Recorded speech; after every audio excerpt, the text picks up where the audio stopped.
Hello বন্ধুরা, আজকে আবার অনেক দিন পর চলে এলাম তোমাদের কাছে ছোট্ট মোটো একটা ব্লগ নিয়ে মনের কথা শেয়ার করতে। আশা করি তোমরা সকলেই খুব ভালো আছো। গতকাল দুপুরের বাজারে হাজব্যান্ড বড় একটা কাতলা মাছ কেটে এনেছিল। মাছটা ধুতে যাওয়ার সময় দেখলাম মাছের সাথে একটু ডিমও আছে। কাল তো মাছ রান্না করে খাওয়া হলো, তাই ডিমটা ফ্রিজে রেখে দিয়েছিলাম। মাছের ডিম আমাদের বাড়িতে সকলের প্রিয়।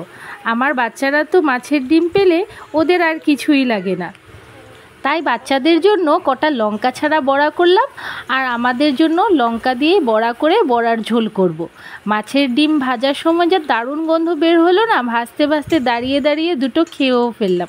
উফ, কি দারুণ খেতে হয়েছে বড়াগুলো, কি বলবো। ছেলেবেলায় বাড়িতে যখন বাবা মাছের ডিম আনতো, তো আমরা ভাই বোনেরা মাকে বলতাম, মা ডিম ভাজা হলে দুটো দিও। আর মা সেই কথা মতো আমার ডিম ভাজা হলে আমাদের ভাই বোনেদের জন্য একটা করে ডিম বড়া দিয়ে যেত। কি দারুণ হয় না ছোটোবেলার দিনগুলো। গরম ভাতের সঙ্গে এমন ধনেপাতা ছড়ানো মাছের ডিমের বড়ার কারি যে কি দারুণ খেতে হয়, কি বলবো। আর আজকের এই মাছের ডিমের বড়ার তরকারি আমি আমার মা যেভাবে বানাতো, আলু আর টমেটো দিয়ে গরম মশলা দিয়ে, তেমন করেই সেই রেসিপি অনুযায়ী বানাচ্ছি। খুব ভালো হয় খেতে। মার মতো জানি না বানাতে পারবো কি না, কিন্তু চেষ্টা করছি মার মতো করে বানাতে। এই দেখো বন্ধুরা, আমার আলুগুলো খুব সুন্দর টমেটো আর মশলার সঙ্গে কষানো হয়ে গেছে। এবার আমি জল দিয়ে দিলাম। তারপর জল ফুটে এলে আমি সব বড়াগুলো, মাছের ডিমের বড়াগুলো এক এক করে দিয়ে দিচ্ছি।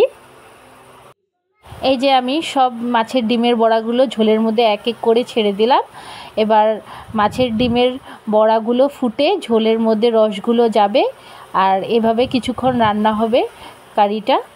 তারপর ধনেপাতা ছড়িয়ে দেব।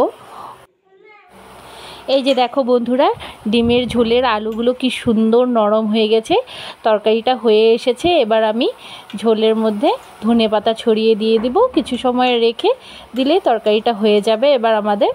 তো বন্ধুরা, তোমাদের এমন মাছের ডিমের তরকারি খেতে কেমন লাগে আমাকে কমেন্টে জানিও। আর আমার ভিডিওগুলি যদি ভালো লাগে please please please like, share, subscribe আর কমেন্ট করতে ভুলো না। এভাবে আমাকে সাপোর্ট করো।